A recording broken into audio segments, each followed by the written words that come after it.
Have you ever had religious impulses, Lord Russell? Oh, yes.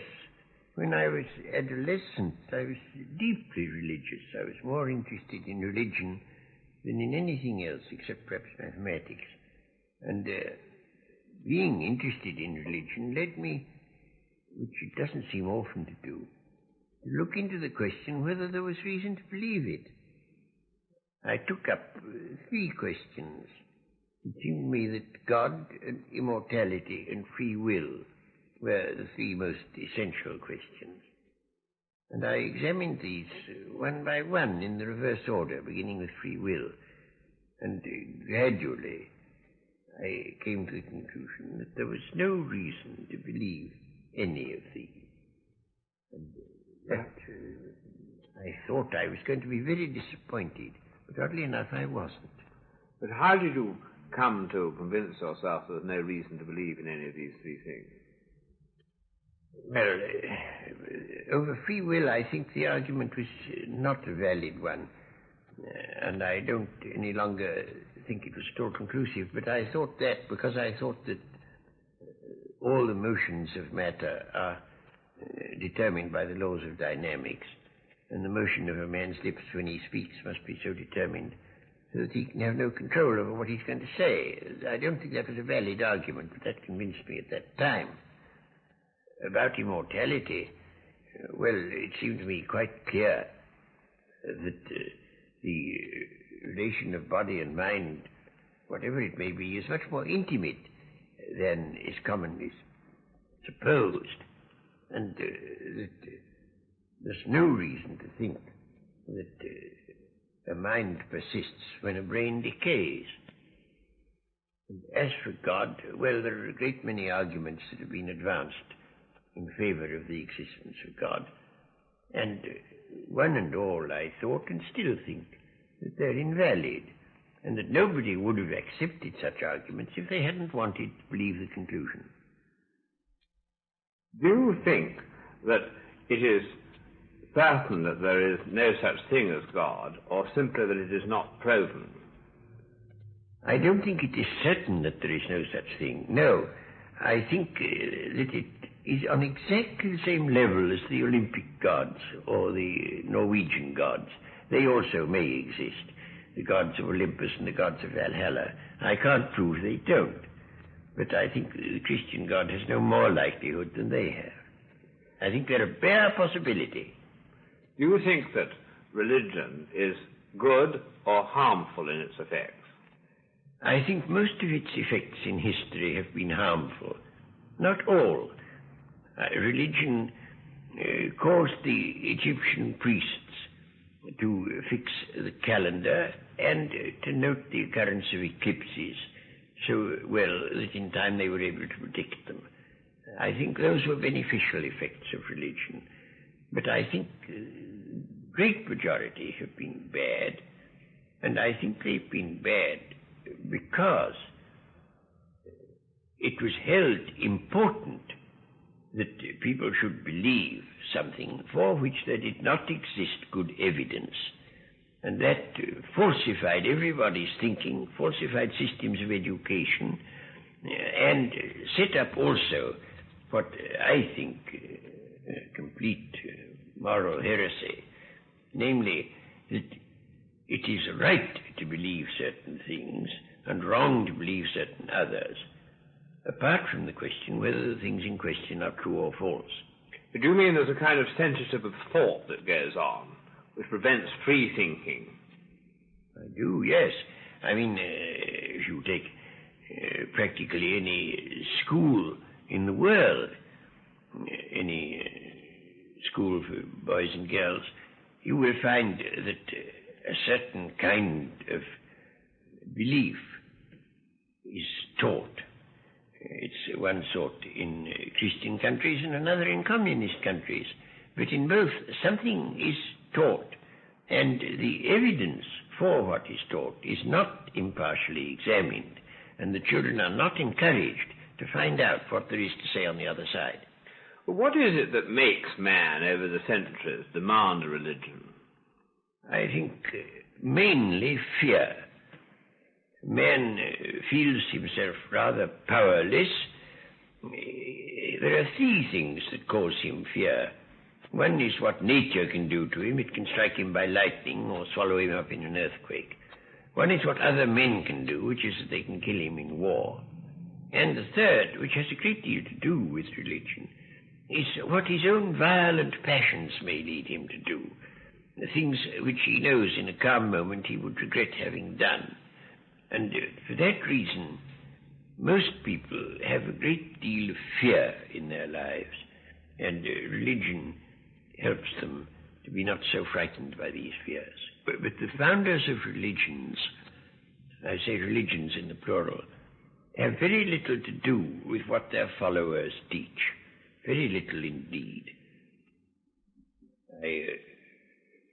To take an illustration, I've found that military men in this country think that Christian belief is very important in the contest with Eastern powers. And they think that if you're not a Christian, you won't be so vigorous about it. Well, I read the Sermon on the Mount over again, and I couldn't find a word in it to encourage H-bombs, not a word. Much of what you're criticizing happened a long time ago, but what about today? Oh, no, it's just the same today. This illustration I gave you about the H-bombs is certainly not antiquated yet. I wish it were. And I think that at this present day, religion, as embodied in the churches, in the main discourages honest thinking and gives importance to things that are not very important. Its sense of importance seems to me quite wrong. Now, when the Roman Empire was falling, the fathers of the church didn't bother much with the fall of the Roman Empire. What they bothered with was how to preserve virginity. That was what they thought important. Well, now... What did they do about that, sir? Well, they exhorted people and didn't bother about seeing that the armies held the frontiers or anything like that, or that the taxation system was reformed. They were occupied in founding monasteries and nunneries and so forth, and thought that far more important than preserving the empire. Well, so in the present day, when the human race is falling, I find that eminent divines think that it's much more important to prevent artificial insemination than it is to prevent the kind of world war that will exterminate the whole lot of us. And that seems to me to show a lack of sense of proportion. Yes, but wouldn't you agree, though, that many organized religions have done a tremendous amount of good in spreading education where perhaps no other system has been available, as in Burma, say, where the monks have done a tremendous amount of educating the poor, where there aren't any organized schools? Well, I think it's possible, yes, and I think the Benedictines did a certain amount of good in that way, but only after doing the harm. They first did a great deal of harm, and then a little good. But then what about people, though, who feel that they must have some faith in a religion, otherwise they can't face their life at all? Well, you take that away? I say people who feel that are really, they're showing a kind of cowardice which in any other sphere would be considered contemptible, but when it's in the religious sphere, it's thought admirable. Now, take the whole question of the very dangerous condition that the world is in. I get letters constantly from people saying, oh, God will look after it. But he never has in the past. I don't know why they should think he will in the future. You think this is a very unwise doctrine to follow. It ought to be self-help rather than depending on somebody else to do it for you. Certainly, yes. But then if, though, a religion is harmful, and yet man has always insisted on having one, what is the answer? Oh, man hasn't. Some men have, and those are the men who are used to it. In countries in the land, for instance, people walk on stilts, and they don't like walking without stilts. And religion is just the same thing. Some countries have got accustomed to it.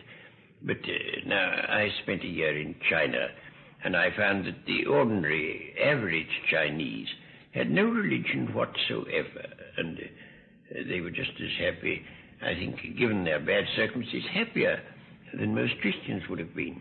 But I think a Christian would say that if he could convert them into being Christians, they'd be much happier. Well, I don't think that's borne out by the evidence at all. Yes, but doesn't man rather search for some cause or faith outside himself, which appears to be bigger than himself, not merely a question of cowardice or leaning on it, but also wanting to do something for it? Well, but there are plenty of things bigger than oneself. I mean, you start, first of all, there's your family, then there's your nation, then there's mankind in general. And those are all bigger than oneself and are quite sufficient to occupy any genuine feelings of benevolence that a man may have. Do you think that organized religion is going to go on having the same grip on mankind? I think it depends entirely upon whether people solve their social problems or not. I think that if there go on being great wars and great oppressions and many people leading very unhappy lives, probably religion will go on, because I've observed that the belief in the goodness of God is inversely proportional to the evidence. When there's no evidence for it at all, people believe it, and when things are going well and you might believe it, they don't. So I think that if people solve their social problems, religion will die out. But on the other hand, if they don't, I don't think it will. Now you can get illustrations of that in the past. In the 18th century, when things were quiet, a great many educated people were free thinkers. Well, then came the French Revolution, and certainly English aristocrats came to the conclusion that free thought led to the guillotine, and so they dropped it, and they all became deeply religious, and you got Victorianism. And the same thing again happened with the Russian Revolution. The Russian Revolution terrified people, and they thought that unless they believed in God, their property would be confiscated. So they believed in him. So that I think you'll find that these social upheavals are very good for religion. But do you think that you and I are going to be just snuffed out completely when we die? Certainly, yes. I don't see why. I know that the body disintegrates, and I think that there's no reason whatever to suppose that the mind goes on when the body is disintegrated. Lord Russell, what is your definition of fanaticism? I should say that fanaticism consists in thinking one matter so overwhelmingly important that it outweighs everything else at all. To take an example, I suppose all decent people dislike cruelty to dogs. But if you thought that cruelty to dogs was so atrocious that no other cruelty should be objected to in comparison, then you would be a fanatic. But do you think this has happened a great deal in human history, that large groups of people have been seized with fanaticism? Yes, it's happened at most periods in most parts of the world. It's one of the diseases of the mind to which communities are subject. Which would you say were some of the worst occasions? There have been various occasions one could mention. Take anti-Semitism. That is one of the most dreadful, because that's the worst manifestations of that are recent, and were so dreadful one can hardly bear to think of them. Well, that, though I know it isn't the right thing to say, it isn't considered the right thing to say, but anti-Semitism mainly came in with Christianity. Before that there was very, very much less. But the moment the Roman government became Christian, it began to be anti-Semitic. Why was that? Because they said that the Jews killed Christ, and so it gave them a justification for hating the Jews. I've no doubt there really were economic motives, but that was the justification. But why do you think people do get seized in large numbers with fanaticism? Well, it's partly that it gives you a cozy feeling of cooperation. A fanatical group all together have a comfortable feeling that they're all friends of each other. They're all very much excited about the same thing.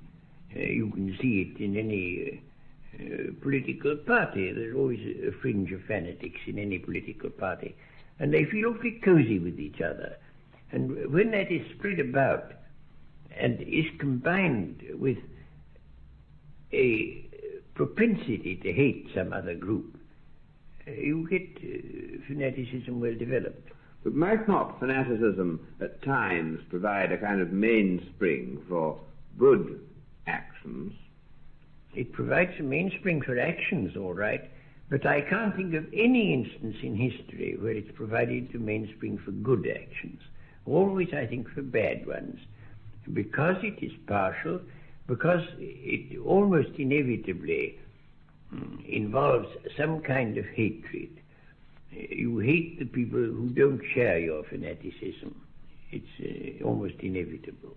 But then if it gets taken over by economic considerations, say that like the Crusades, then fanaticism disappears and perhaps does no harm. Well, I don't know. I can't think of any good that the Crusades did. The Crusades had, of course, two different streams in them, a fanatical stream and an economic stream. The economic thing was very strong indeed, but it wouldn't have worked without the fanaticism. The fanaticism provided the troops and the economic motive the generals, roughly speaking. But what part would you say that witchcraft has played in fanaticism? Oh, witchcraft played a terrible, terrible part, especially from about 1450 to about 1600, a little longer than 1600. Quite terrible part. There was a work called The Hammer of Female Malefactors, which was written by an eminent ecclesiastic and inspired just mad profusion of witch hunts, which the people themselves believed. I think it's very likely that Joan of Arc believed she was a witch. Certainly a great many people condemned as witches did believe they were witches. And there was an enormous spread of cruelty. Now, Sir Thomas Browne, you would say, when you read his works, he seems like a very humane and cultivated person. But he actually took part in trials of witches on the side of the prosecution, and he said that to deny witchcraft is a form of atheism, because after all the Bible says, thou shalt not suffer a witch to live, and therefore if you don't think it's right to burn the people you think witches, you must be disbelieving in the Bible and therefore be an atheist. But how is it that quite sane people, on the surface at any rate, can be fanatical? Well, sanity is a relative term. Very, very few people are sane all through. Almost everybody has corners where they're mad. I remember once I was motoring in California on a very, very wet day, and we picked up a pedestrian who was getting wet through, and he inveighed against all kinds of race prejudice. He said it was the most dreadful thing, and I entirely agreed with him. And then somebody mentioned the Philippines, and he said, all Filipinos are vile. Well, you see, he had that little corner of insanity. But why do you attach so much importance to the subject of fanaticism? Because a very great part of the evils that the world is suffering are due to fanaticism. A very, very great part. Always has been so, and it's worse in the present day than it's ever been before. I don't think fanaticism is more prevalent, but it is doing more harm than it has ever done before in human history. Well, can you elaborate that a bit? Yes, certainly. It deserves to be elaborated. I think that the East-West tension, which is threatening us all in the most terrible fashion, is mainly due to fanatical belief in communism or anti-communism, as the case may be. Both sides believe their own creed too strongly. They believe it in the way that I defined as fanatical, that they think, that is to say, that the prevention of what they regard as wicked on the other side is more important even than the continued existence of the human race, and that is fanatical. And it is that fanaticism which is threatening us all, a fanaticism which exists on both sides. What's your definition of toleration? Toleration consists, well, it varies according to what direction you're thinking. Toleration of opinion, if it's really full-blown, consists in not punishing any kind of opinion as long as it doesn't issue in some kind of criminal action. And toleration of opinion is the first form of toleration that arises. Well, can you give some illustrations of periods in history which have been tolerant? Yes, and it really does begin with the end of the 30 Years' War. It didn't begin in England till a little later because we were in the middle of our civil war at that time. But it began very soon after that. And the first really tolerant state was Holland. All the leading intellects of the 17th century at some period of their lives had to take refuge in Holland. And if there hadn't been Holland, they'd have been wiped out. The English were no better than other people at that time. There was a parliamentary investigation which decided that Hobbes was very, very wicked. And it was decreed that no work by Hobbes was to be published in England. And it wasn't till a long, long time. Would you say that ancient Athens was a tolerant state? It was more or less tolerant. It was more tolerant than modern states were until the 18th century. But it was not, of course, completely tolerant. Everybody knows about Socrates being put to death. And apart from him, there were other people. Anaxagoras had to fly. Aristotle had to fly after the death of Alexander. They were not wholly tolerant by any means. But how is one to know when one's got to a tolerant period? I mean, how does one recognize this? Oh, you recognize it by the liberal freedoms. Free press, free thought, free propaganda, freedom to read what you like, freedom to have whatever religion you like or lack of religion. But now, pretty well in the West, this exists today, and yet you were saying just now that we've never been in a period where there was more fanaticism. Well, I don't think it's true that it exists. I mean, take, for instance, what they did in America, which was to go through all public libraries, and any book that gave any information about Russia was destroyed.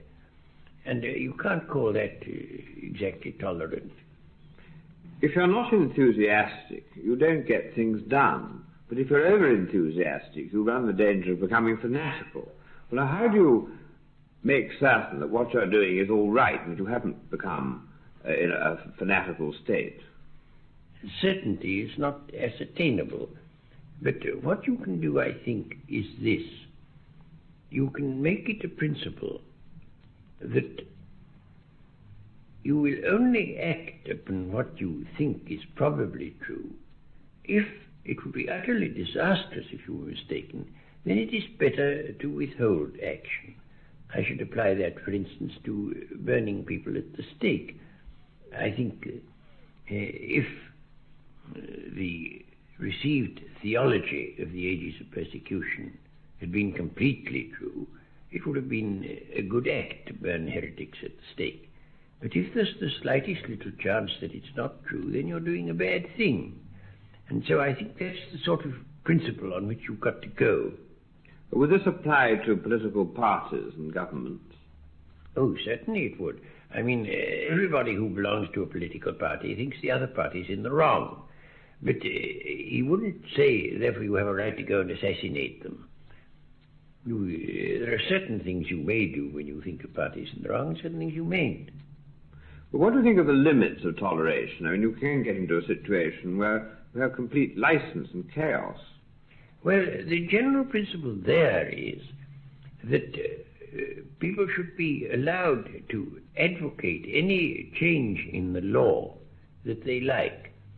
But in general, though I don't say this always by any means, in general, you should not permit the agitation for a definitely illegal action prior to a change in the law. You may advocate a change in the law, but you shouldn't advocate an act which is illegal while the law stands as it is. I don't say this as an absolute principle, but usually